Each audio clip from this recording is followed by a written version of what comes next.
Good morning, happy new year 2021। और इस नए सत्र की ये फर्स्ट वीडियो है न्यू ईयर की। Kepler's law and universal gravitation, Kepler के नियम और सार्वत्रिक गुरुत्वाकर्षण नियम जो न्यूटन साहब द्वारा दिया गया। इसमें याद रखिएगा कि जो astrology about the stars, planets, satellites, galaxies, जो यूनिवर्स के मूवमेंट्स हैं, हेवनली बॉडीज हैं, इस पर सबसे बड़ा जो श्रेय जाता है, सबसे ज़्यादा जो श्रेय जाता है यूनान के दार्शनिकों को जाता है, खगोल शास्त्रियों को। ठीक है। और साइंटिफिकली इसमें सबसे फर्स्ट विजन अच्छे ढंग से स्टार्ट करने वाले दो लोग क्रेडिट किए जाते हैं, गैलीलियो गैलीली साहब एंड केपलर। ठीक है। और इन्हीं दोनों लोगों के विजन पर, on the basis of these both persons vision, Newton साहब ने अपना यूनिवर्सल लॉ ऑफ ग्रेविटेशन अपना दिया है। और आज वही एक हम हल्का सा, just I am providing you N outline about the universal law of gravitation of which vision is acting by Kepler's law. ठीक है, जिसमें केपलर्स लॉ का विजन एक्ट कर रहा है। ठीक है। तो सबसे पहले हम चलते हैं केपलर्स लॉ। केपलर्स लॉ क्या है आप जानते हैं। केपलर्स लॉ जानने से पहले एक चीज जान लीजिएगा कि जैसे कोई भी आपकी जो गैलेक्सी क्या है, ये आपकी गैलेक्सी है मिल्की वे। ठीक है। और आपकी नेबरिंग गैलेक्सी जो है एंड्रोमेडा है। तो ये आपका जो गैलेक्सी मिल्की वे बताई जाती है, इसमें इवन जो सोलर सिस्टम, इसका इतना ज़्यादा वॉल्यूम है, इतना ज़्यादा इसका स्पेस है, इतनी ज़्यादा स्पेस में फैली हुई है कि उसमें इवन द सोलर सिस्टम एक पॉइंट मात्र है। सोलर सिस्टम में आपके प्लैनेट्स आते हैं, सैटेलाइट्स हैं, मेटर्स हैं, मेटराइट्स हैं, एस्टर्स हैं, एस्टेरॉइड्स हैं। ठीक है। और so many other bodies that is life inside that space. ठीक है। तो सबसे पहले हमें आपको ये बताएंगे कि इन सब चीज़ों को, जो आपका सोलर सिस्टम है, सोलर सिस्टम में सन जो है यह केंद्र पर एक सेंटर पे स्टैब्लिश है। ठीक है। और इसके चारों तरफ क्या प्लैनेट्स रिवॉल्व करते हैं। फिर जो सैटेलाइट्स होते हैं वह प्लैनेट्स के अराउंड रिवॉल्व करते हैं, जैसे मून अर्थ का सैटेलाइट है। ठीक है। अच्छा, केपलर्स लॉ, यह केपलर साहब ने 3 लॉ दिया। ठीक है। 3 laws have been given by Kepler, जिसमें, और इसको शॉर्ट फॉर्म में इसको समझिएगा। केपलर्स का फर्स्ट लॉ, ध्यान रखिएगा, केपलर्स का फर्स्ट लॉ ये है कि आप जानते हैं जो इंटरमीडिएट मैथमेटिक्स में पढ़ेंगे, पैराबोलिक, हाइपरबोलिक। ठीक है। और इसके बाद फिर एक्लिप्स, जिसको दीर्घवृत्त बोलते हैं। ठीक है। दीर्घवृत्त मतलब अंडाकार। ठीक है। दीर्घवृत्त का मतलब होता है अंडाकार। जैसे ये अंडा की कुछ शक्ति इस तरह होती है। ठीक है। तो ये अंडाकार है, इसको एक्लिप्स बोलते हैं। ठीक है। एक्लिप्टिकल। ठीक है। ये एक्लिप्टिकल हो जाता है। ठीक है। जिसमें 2 सेंटर F1 F2, ठीक है, F1 F2, या 2 सेंटर, या F1 F2 कर लीजिए या C1 C2 कर लीजिए। ठीक है। इट्स अप टू यू कि यह 2 सेंटर, इसमें 2 सेंटर माने जाते हैं। यह आपका क्या हुआ, एक्लिप्स हो गया। क्लियर है। अच्छा, इसको बोलते हैं आप एक्लिप्स। एक्लिप्स मीन्स दीर्घवृत्त या अंडाकार, दीर्घवृत्त। ठीक है। अच्छा, केपलर का जो पहला नियम है, ठीक है, केपलर साहब का पहला नियम ये है कि जितने भी प्लैनेट्स हैं, all known planets revolve around the sun on ecliptical path. यानी सन यहाँ कहीं, चाहे इस सेंटर पे, इस सेंटर पे, एक सेंटर पे सन है, और उसके चारों तरफ जितने भी प्लैनेट्स हैं वह अपनी अपनी ऑर्बिट में, ठीक है, अपनी अपनी ऑर्बिट में उसके चारों तरफ रिवॉल्व करते हैं। यह केपलर साहब का पहला नियम है। इसमें आप सिंबॉलिकली आप बता सकते हैं, जैसे यह आपका एक्लिप्टिकल पैथ हो गया, ठीक है, ये आपका इक्लिप्टिकल पैथ हो गया। यहाँ पर एक सेंटर पे आपका सन है, ठीक है, एक जो सेंटर है यहाँ पर आपका सन है, ये दूसरा सेंटर है, ठीक है। और सारे प्लैनेट्स ठीक है अपनी अलग अलग ऑर्बिट में, ठीक है, अपनी अलग अलग ऑर्बिट में इसके चारों तरफ रिवॉल्व कर रहे हैं। जितने प्लैनेट्स हैं उतनी ऑर्बिट्स है उनकी, और यह सन के चारों तरफ रिवॉल्व करते हैं, in which sun is at one of the due focus of eclipse, ठीक है। जो एक्लिप्टिकल पैथ है, दीर्घ वृत्ताकार पथ है, उसमें जो सन होता है एक फोकस, एक सेंटर पर स्टैब्लिश्ड है, एक फोकस पर आप कह सकते हैं, ठीक है, और उसके चारों तरफ सारे प्लैनेट्स रिवॉल्व करते हैं। And all planets have their own orbital path, सभी प्लैनेट्स की जो है अपनी सेल्फ की ऑर्बिटल पैथ है जो है। यह केपलर का पहला नियम। तो केपलर का जब फर्स्ट लॉ आए जो है, तो आप सबसे पहले first and foremost you will keep and create the vision of ecliptical path. और एक्लिप्टिकल पैथ देखिएगा, different ecliptical path, those are orbits of different planets, ठीक है। वह एक्लिप्टिकल पैथ पर सन उसमें एक फोकस पर है, उसके चारों तरफ सारे प्लैनेट्स रिवॉल्व करते हैं। बस यही है आपका केपलर का फर्स्ट लॉ, ठीक है। अब चलते हैं हम केपलर के सेकेंड लॉ पर चलते हैं, ठीक है। इसको हम बने रहने देते हैं क्योंकि केपलर का सेकेंड लॉ इसी से है, ठीक है, ध्यान रखिए। केपलर का second law, just a minute,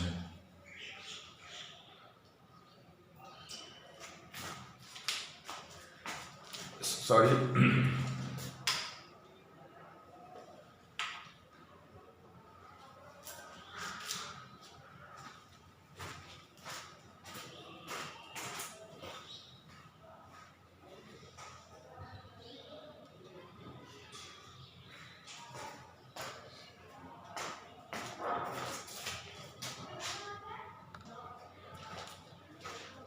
sorry dear, बीच में कुछ सेकंड के लिए आप वीडियो थोड़ा पॉज होगी, मीन्स डार्कनेस है, ठीक है, क्योंकि लाइट थोड़ा सा चला गया अचानक, तो इस फिर से हम आए।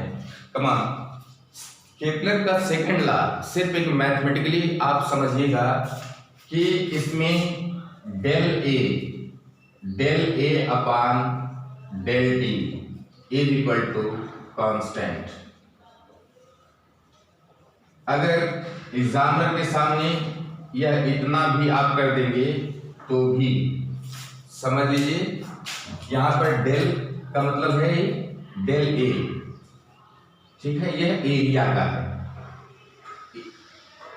एरियल जो स्पेस होता है, एरियल स्पेस सरफेस के बारे में बता रहा है।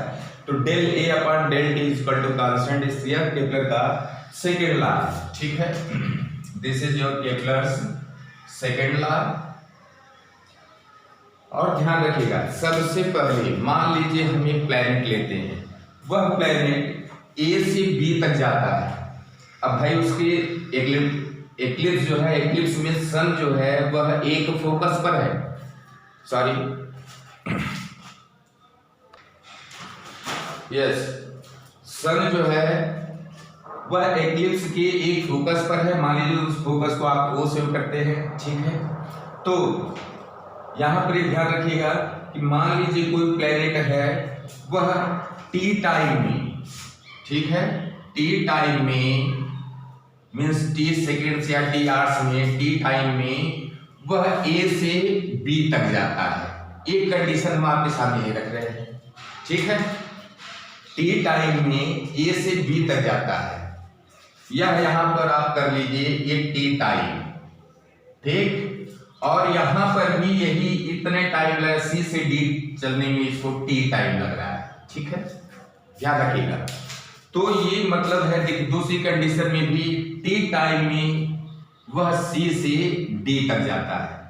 तो आप देख रहे होंगे कि अगर फोकस से जो ओ पॉइंट है, फोकस है जहां पर सन स्टैंड कर रहा है, रेस्ट कर रहा है, ठीक है, तो वहां से अगर देखा जाए तो एक ट्रायंगुलर सरफेस खड़ी हो रही है, स्पेस खड़ा हो रहा है, देख रहे हैं, एक ट्रायंगुलर सरफेस खड़ी हो रही है, एक एरिया आपको दिख रही है कि ये एक एरिया ये हो गई टी टाइम में इतना ये कवर कर रहा है। अगर क्षेत्रफल देखा जाए कि टी टाइम में कितना क्षेत्रफल कवर कर रहा है, ठीक है। तो हमेशा ध्यान रखिएगा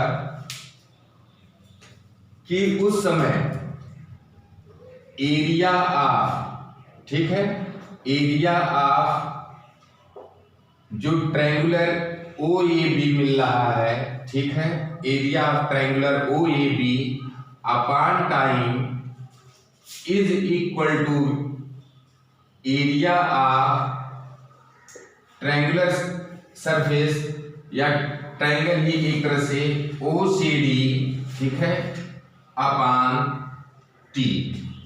क्लियर? तो इसी को बोला गया है एरिया, ठीक है, एरियल स्पीड।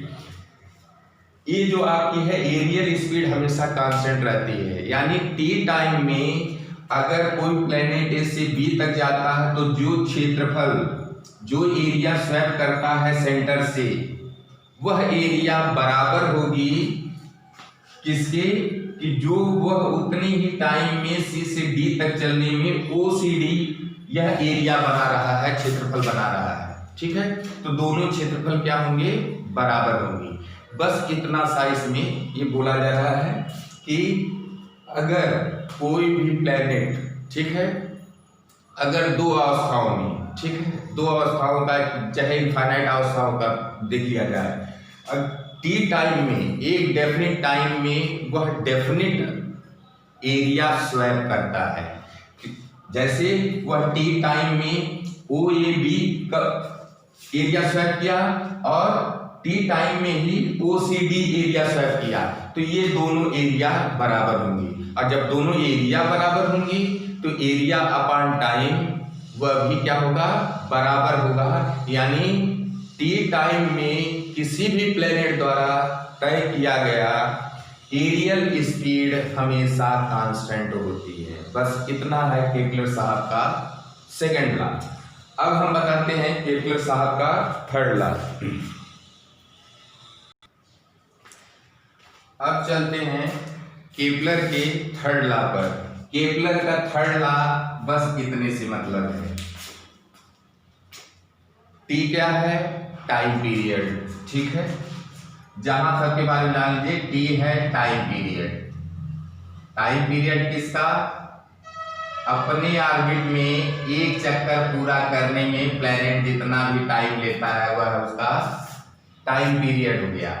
और आर जो है यह एवरेज डिस्टेंस है सन से, एवरेज डिस्टेंस जितनी भी है, ठीक है, average distance of the planet, planet ग्रह की average distance, sorry, from the सन,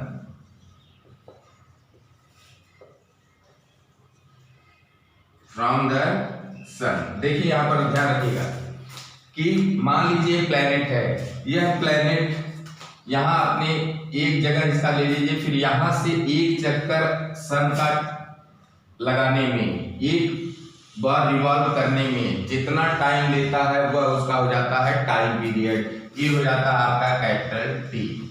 और एवरेज डिस्टेंस क्यों लिया जा रहा है, इसका रीजन समझ लीजिए, ठीक है।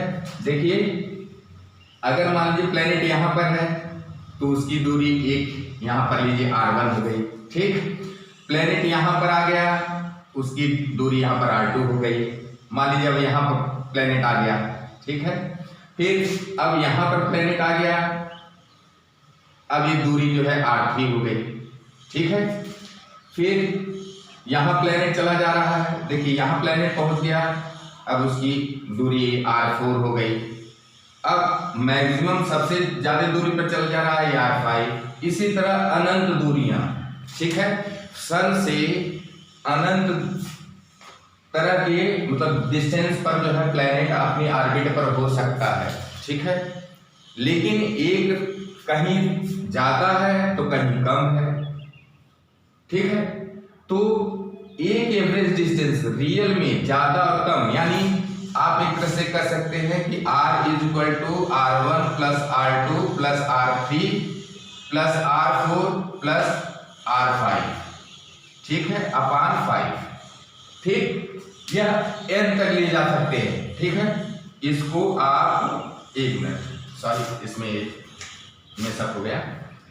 एवरेज डिस्टेंस जो होगा r1 plus r2 plus r3 plus dash dash dash rn तक जाते हैं डिवाइडेड बाई n, यानी कहीं कम है कहीं ज्यादा है, लेकिन एवरेज, जैसे एक लोग 10 आम खाए, दूसरे लोग 20 आम खाए, तो ये पूछा जाएगा एवरेज एक आदमी कितना आम खाया, ठीक है, तो 10-20 को जोड़ करके 2 से भाग देते हैं, 15 आम आ गया। उसी तरह कहीं ज्यादा डिस्टेंस है, कहीं कम डिस्टेंस है, कहीं मीडियम डिस्टेंस है प्लैनेट डिस्टेंस से, ठीक है। तो एक एवरेज जो डिस्टेंस आती है उसको r बोलते हैं, ठीक है। तो केपलर साहब का जो थर्ड लॉ है, ध्यान रखिएगा, केपलर साहब का जो थर्ड लॉ है वो ये बोलते हैं कि किसी भी प्लैनेट द्वारा जो एक रिवोल्यूशन में जो टाइम लगता है वह टाइम पीरियड का स्क्वायर, ठीक है, उस प्लैनेट की सन से एवरेज डिस्टेंस की क्यूब के अनुक्रमानुपाती होता है, यानी डायरेक्टली प्रोपोर्शनल होता है। यानी time period to revolve around the sun to a planet, ठीक है, उसका square is directly proportional to the cube of the average distance of that planet from the sun, ठीक है। यह है केपलर साहब का थर्ड लॉ है। और मैं आपको बता दूं, अभी आपको एक आउटलाइन दिया जा रहा है, ठीक है। इसी थर्ड लॉ से ध्यान रखिएगा, यही थर्ड लॉ था जिससे न्यूटन साहब ने अपना यूनिवर्सल लॉ ऑफ ग्रेविटेशन को क्या किया, फॉर्मुलेट किया, ठीक। यानी केपलर साहब के थर्ड लॉ से ही universal law of gravitation Newton साहब क्या करते हैं, उसको डिराइव करते हैं, फॉर्मुलेट करते हैं, ठीक है। तो अब हम चलते हैं, इसको आपको, हाँ एक बात जरूर ध्यान रखिएगा आप लोग कि इसको आपको लेटर, अभी बाद में इसके बारे में और दिस विल बी डिस्कस्ड, और ये भी मैं बताऊंगा कि न्यूटन साहब इससे यूनिवर्सल लॉ ऑफ ग्रेविटेशन कैसे फार्मूला अपना निकालते हैं, ठीक है, उसको भी प्रूव कर देंगे। अभी बहुत गुड़ चीजें, पूरे ब्रह्मांड की रियलिटी इस यूनिवर्सल ग्रेविटेशन का जो नियम है, केपलर साहब का नियम है, इसमें समाहित है, ठीक है, जिसमें इवन टुडे जो आप चंद्रमा पर जाने का और सारा चीजें हो रही हैं, यह सब इन्हीं सब खोजों की वजह है, ठीक है।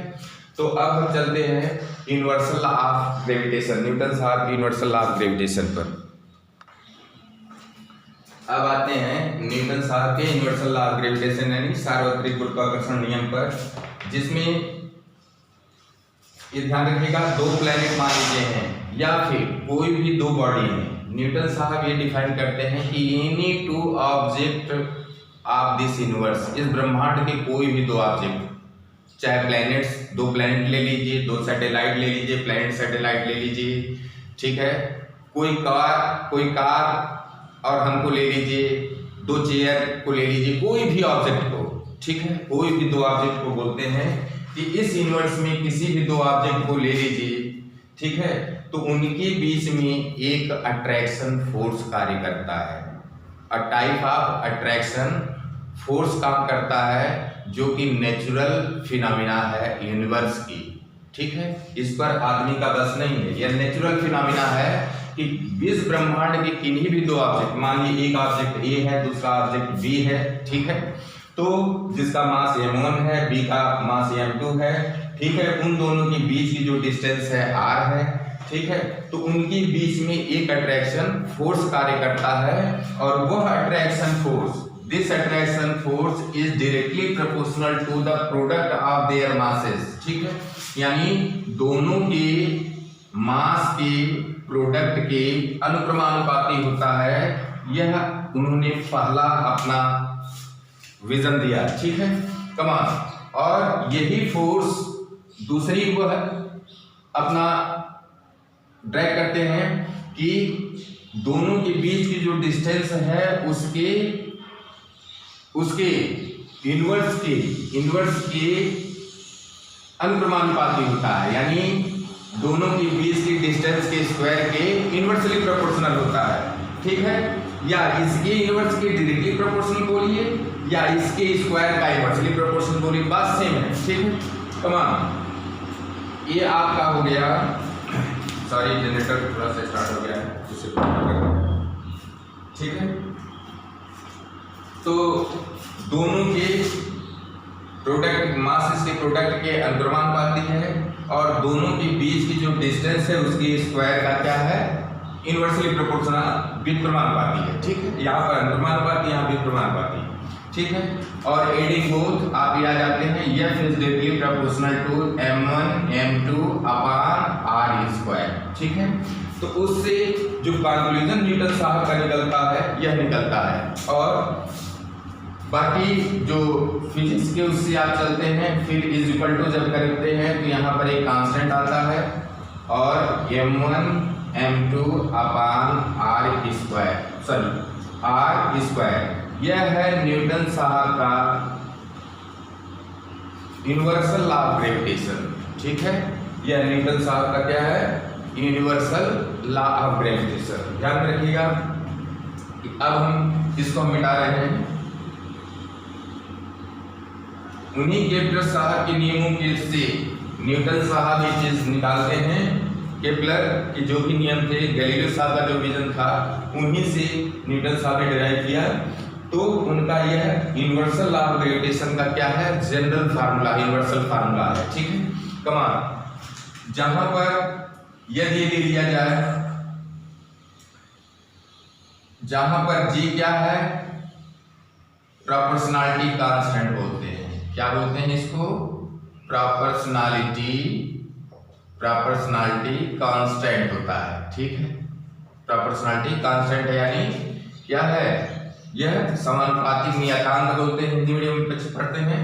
और इसकी वैल्यू जो होती है तो वह 6.67 इंटू, यह एक्सपेरिमेंटली निकाला गया है, 10⁻⁻11 न्यूटन मीटर स्क्वायर पर केजी स्क्वायर, ठीक है।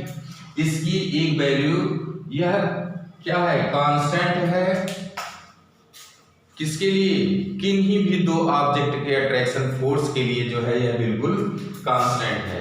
तो अगर हम इसको डिफाइन करना होगा यूनिवर्सल लॉ ऑफ ग्रेविटेशन को, ठीक है, तो जो ये कांस्टेंट है, कांस्टेंट को आप कैसे डिफाइन करेंगे, देखिए फार्मूले को आप लीजिए, पहले हम फार्मूले को उठाते हैं।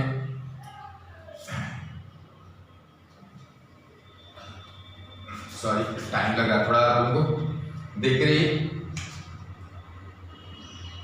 F इज इक्वल टू, अगर capital G m1 m2 upon r square है, ठीक है। तो आप capital G is equal to करेंगे तो r स्क्वायर क्या करा, इधर डिवीजन हो रहा है, तो क्या होगा, मल्टीप्लिकेशन हो जाएगा, f r स्क्वायर। अब फिर m1 m2 को भेजेंगे, इधर मल्टीप्लिकेशन, इधर जाके डिवीजन हो जाएगा, m1 m2, ठीक है। और यदि इफ सबको यूनिट ले लीजिए, यानी force is equal to, sorry दोनों की मान ली, दोनों ऑब्जेक्ट के बीच की distance r is equal to मान लीजिए 1 ले लीजिए, यूनिट ले लीजिए, ठीक है। m1 भी यूनिट मास का ले लीजिए, m2 भी यूनिट मास का ले लीजिए, ठीक है।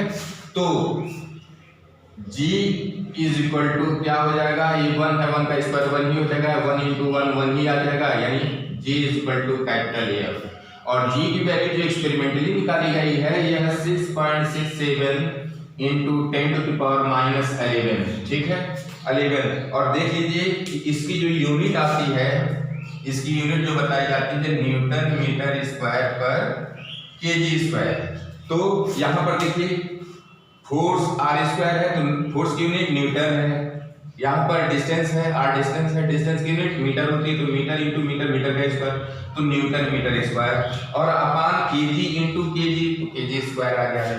तो ध्यान में रखिएगा, जो यूनिवर्सल ग्रेविटेशन कांस्टेंट को अगर आपको डिफाइन करना होगा तो ऐसे करेंगे, जो है कि अगर कोई भी यूनिवर्स में कोई भी दो ऑब्जेक्ट अगर 1 केजी के लिए जाए, कितने के, 1 केजी की कोई भी दो ऑब्जेक्ट इस ब्रह्मांड में उठा लिए जाए और वह 1 मीटर दूर एक दूसरे से रखे गए हों, ठीक है, दोनों एक दूसरे से 1 मीटर दूरी रखे गए हों, तो उनके बीच में जो universal force of attraction act करेगा उसकी वैल्यू कितनी होगी? 6.67 इंटू 10⁻⁻11 न्यूटन होगी। यानी इसके बराबर इतना फोर्स ऑफ अट्रैक्शन उनके बीच में कार्य करेगा, और यह इतना नेग्लिजिबल होता है, इसीलिए किन्हीं भी दो ऑब्जेक्ट के बीच का अट्रैक्शन, ठीक है। सर बच्चों को पढ़ा है? हाँ सर, क्या सर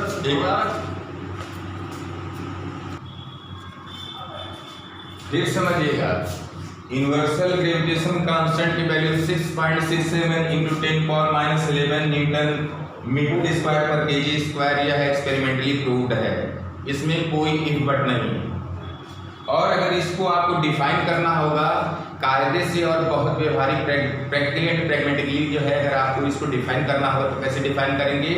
इस ब्रह्मांड के कोई भी दो 1 किलो के ऑब्जेक्ट ले लीजिए और दोनों 1 मीटर की दूरी पर एक दूसरे से रखे गए हों, तो उनके बीच का जो यूनिवर्सल ग्रेविटेशन अट्रैक्शन का फोर्स कार्य करेगा वह कितना न्यूटन होगा।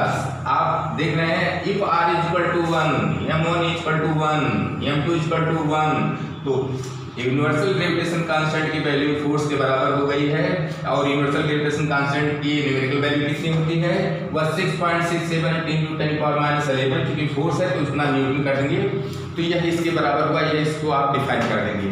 यह है यूनिवर्सल लॉ ऑफ ग्रेविटेशन, यह सबके लिए लागू होगा। कोई भी दो ऑब्जेक्ट, एक मेढक ले लीजिए, एक बकरी ले लीजिए, ठीक है, एक मून ले लीजिए, दूसरा हमको ले लीजिए, ठीक, एक फुटबॉल ले लीजिए, दूसरा बास्केटबॉल ले लीजिए, कोई भी दो ऑब्जेक्ट इस यूनिवर्स के, इसीलिए बोलते हैं यूनिवर्सल, ब्रह्मांड के हर अनंत बिंदुओं पर, अनंत पॉइंट पर कोई भी दो ऑब्जेक्ट स्टैब्लिश होंगे, रखे गए होंगे, तो उन दोनों के बीच एक अट्रैक्शन फोर्स कार्य करता है। चूंकि इसकी वैल्यू इतनी नेग्लिजिबल होती है, दैट्स वाई जो है इसका कोई भी इम्पैक्ट हमारी नेकेड आइज द्वारा नहीं इसका प्रभावित होता है, बशर्ते यूनिवर्स की अपनी एक ऐसी प्रक्रिया है, इतनी डीप प्रक्रिया है कि शायद ह्यूमन माइंड, जहाँ तक मैं समझता हूँ कि ह्यूमन माइंड की बस की बात नहीं है कि उन सब चीज़ों को इतना जल्दी कवर कर ले,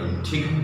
कमान अब हम चलते हैं इसी यूनिवर्सल लॉ ऑफ ग्रेविटेशन से, न्यूटन साहब ने, ठीक है, ग्रेविटी का दिया।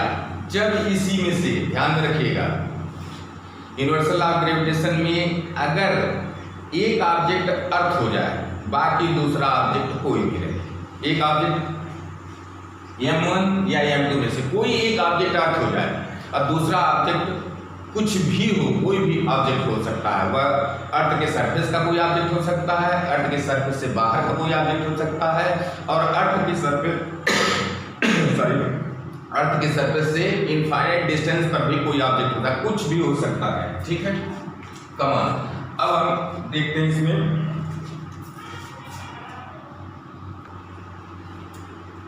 यहाँ पर देखिए ये फार्मूला जो है यूनिवर्सल लॉ ऑफ ग्रेविटेशन का है, ठीक है, ब्रह्मांड के किन्हीं भी दो ऑब्जेक्ट के लिए।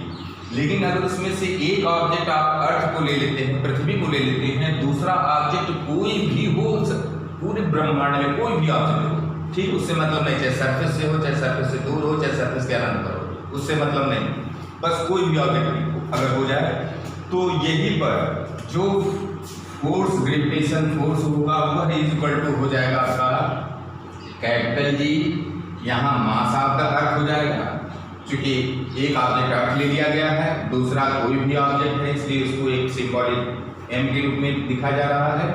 और जो डिस्टेंस होगी, ठीक है, जो डिस्टेंस होगी यहाँ पर अर्थ की, यहाँ तक लगा करके re लिया जाता है, ठीक है, और मान लीजिए यहाँ से यहाँ तक ये डिस्टेंस जो है h है, ठीक है। तो यह जनरली अगर मान लीजिए सरफेस पर है, सरफेस पे है, तो चूंकि यहाँ पर डिस्टेंस का स्क्वायर है तो रेडियस का स्क्वायर हो जाएगा, और सॉरी यहाँ पर ऊपर हो गया, और यहाँ पर ध्यान रखिएगा अगर अर्थ सरफेस से दूर है देन ग्रेविटेशन फोर्स, चूंकि भाई दूरी का दिया जाता है तो आर इतना हो गया और प्लस एच इतना जो है, ठीक है। तो ये आपका आ जाएगा radius of the earth plus जो है डिस्टेंस उसके सरफेस से उसका स्क्वायर आ जाएगा। क्लियर है? इस तरह ये जो फोर्स मिलेगा जिसमें एक ऑब्जेक्ट आपका अर्थ है तो यही आपका होता है ग्रेविटी। इसी को बोलते हैं ग्रेविटी, गुरुत्वीय बल, यानी पृथ्वी द्वारा लगाया गया गुरुत्वाकर्षण का बल किसी भी ऑब्जेक्ट पर वही हो जाता है गुरुत्वीय बल। तो गुरुत्वीय बल ग्रेविटी को यहाँ पर ये लिखिएगा गुरुत्वीय बल, ठीक है। और ये गुरुत्वीय बल को न्यूटन साहब ने खींचा किससे है, ड्राइव किया किससे, ड्राइव या यूनिवर्सल लॉ ऑफ ग्रेविटेशन से, ठीक है। और यहाँ मास ऑफ द अर्थ है जो 6 × 10⁻24 kg है लगभग, ठीक है।